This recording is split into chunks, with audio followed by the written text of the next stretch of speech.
The last network is in captivity. The galaxy is at peace. Hello and welcome to GameGazm. I'm Bren. I'm Dan. And what are we looking at this week, Dan? This week we're looking at Earth's Dawn. The Dawn of Earth? The Dawn of Earth. It's actually post-apocalyptic, so it should be called Earth's Dusk.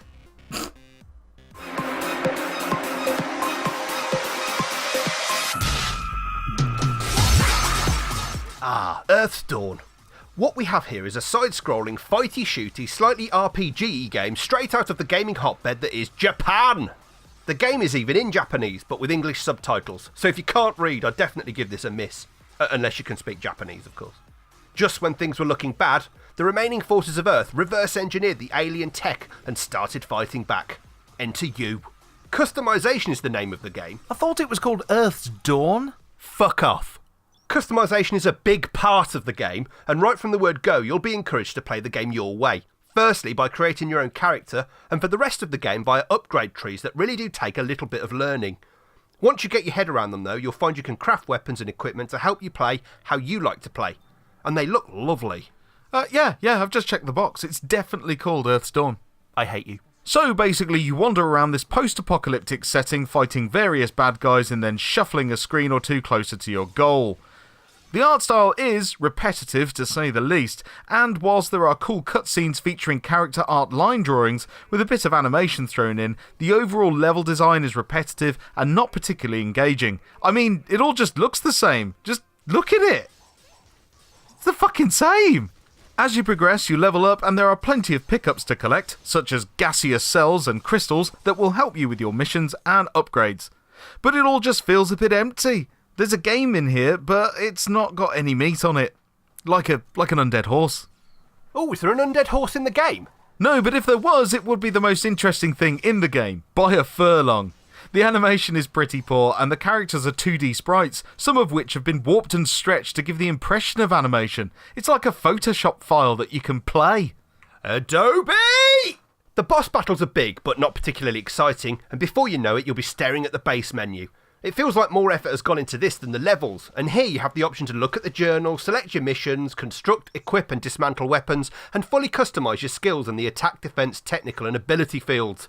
These upgrades are barely perceptible as you resume adventuring, and it's pretty clear here that there is some serious grinding to be done to get anything out of this game at all. The mission select may give the impression of non-linearity, but it kept just putting us back in the same few screens to do something.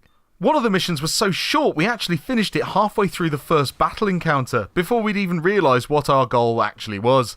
On another, we were funneled into a particular spot of an underground cave by a series of crystal walls that were unbreakable at our current level. Hand me the fecking popcorn. Bearing in mind the style of this game, the combat should be good, right? Well, whilst attacks can be strung together into combos and you can have finisher moves to end the encounters in style, it all feels a bit loose. Maybe with some more practice we'd have started to feel rewarded by this, but the developers do state that both casual and hardcore players will feel rewarded by their playtime, and we just don't agree with this. So what we have here is watery gameplay over uninteresting missions, in unimaginative settings, and a menu system that looks great but doesn't feel like it belongs to this game. Anyone these days can do a good-looking HD interface, but you have to back that up with a game that's worth playing. It's style over substance, and not a lot of style at that. You know what, that's as much of this as we're going to play, because it's a big pile of shit. Before we were bored senseless, we didn't see a single thing that made us want to keep playing, and the final straw was being repeatedly killed by an immortal scorpion. But at least we came up with the word immorpion to describe him. There's nothing fundamentally wrong with the mechanics of the game, and some of you may find some enjoyment somewhere. If this is your bag, then you'll like it way more than we did. But there are games out there doing this kind of gameplay much better, giving this a GameGazm 3 for efforts. Next. 子犬ちゃんの登場だ。しっかり可愛がってやれ。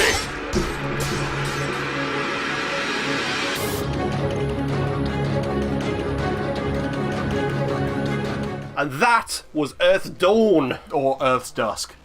because yeah. Anyway, we made that joke in the intro.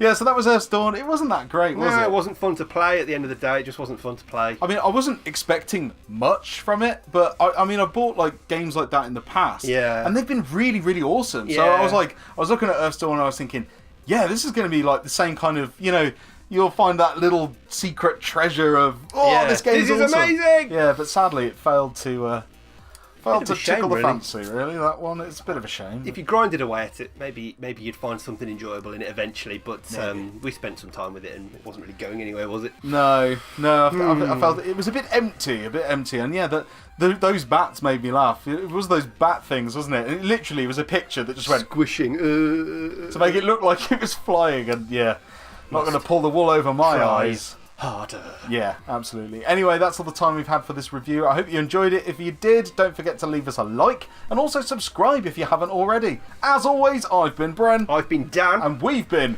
GameGazm.